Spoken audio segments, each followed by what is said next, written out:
এই জন্য তিনি বলেছেন কুমারী মেয়েকে বিবাহ করো। যদি আপনি দুলা ভাইয়ের কোলে বসে থাকা মেয়েকে বিবাহ করেন, সংসার ভালো টিকবে না। দুলা ভাই তো জেনা করার তালে শ্যালিকাকে যা কিছু চেয়েছে দিয়েছে, ও সংসার বিলিয়ে দিতে রাজি। ও তো জেনার তালে খুঁজছিল, ঘুরছিল। কাজেই শ্যালিকা বলেছে যে 10,000 টাকা লাগবে। 10,000 কেন তুই আরো নে না।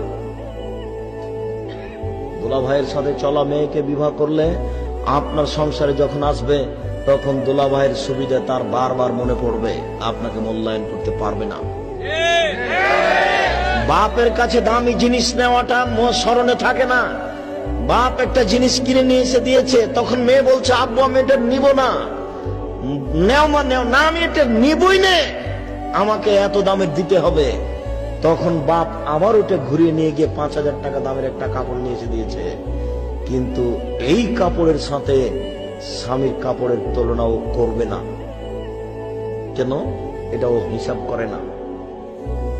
বাপের কাছে জোর করে চেয়েছে, আদায় করে নিয়েছে, এটা তার মাথাতে হিসাব থাকবে না। বাপ যদি জমিদার হয় আর স্বামী যদি দিনমজুর হয়, সে ভাববে আমার পিতা জমিদার মানুষ, তার সংসারে ভাবে চলতেই পারে। আমার স্বামী কুড়ে ঘরে থাকে, এটাই আমার সংসার, এটা ভেবে নিবে। কিন্তু দুলা ভাইয়ের সাথে সে তার স্বামীকে সমতা করে দেখবে।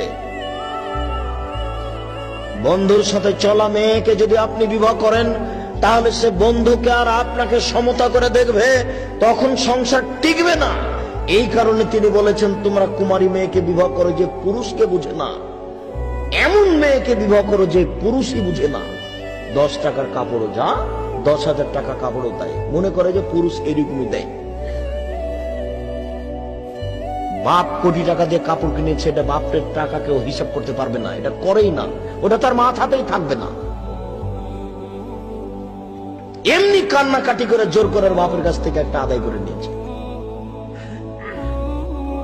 সম্মানিত উপস্থিতি, 2 নম্বরে তিনি বললেন আন্তাক আরহামান, বেশি বেশি বাচ্চা দিতে পারে কুমারী মেয়ে। আপনি তালাক প্রাপ্ত মেয়েকে বিবাহ করেছেন, আগের স্বামীর মাধ্যমে 3টে বাচ্চা হয়েছে, তার পেটে বাচ্চা ছিল মাত্র 6টা, এখন কয়টা হবে? আর 3টে। আপনি দুলা ভাইয়ের সাথে চলা, বন্ধুর সাথে চলা মেয়েকে বিবাহ করেছেন, অবৈধভাবে তার বাচ্চা আগে 2টা নষ্ট হয়েছে, তার পেটে মোট বাচ্চা ছিল 5টা, এখন কয়টা হবে? 3টে। অতএব কুমারী মেয়েকে বিবাহ করেন, তিনি এমনি বলেননি, এর কারণ আছে। তিনি বলেন ওয়ার যাবিল আসিরে, অল্পতেই খুশি। স্বামী যা দিবে তাতেই খুশি হয়ে যাবে। সে মনে করবে স্বামী এইরূপই দেয়, সে পিতার দেওয়াটার সাথে তুলনা করে দেখবে না, স্বামী যা দিয়েছে তাতেই খুশি হয়ে যাবে। অতএব বন্ধুর সাথে চলা মেয়েকে যদি বিবাহ করেন, দুলা ভাইয়ের সাথে চলা মেয়েকে যদি বিবাহ করেন, সংসার কন্ট্রোল হবে না। ঠিক আছে, সুন্দরী মেয়ে পাওয়া গেছে, তাহলে আপনি একটু দেখে নেন, দেখে নিয়ে বিবাহ করতে হবে।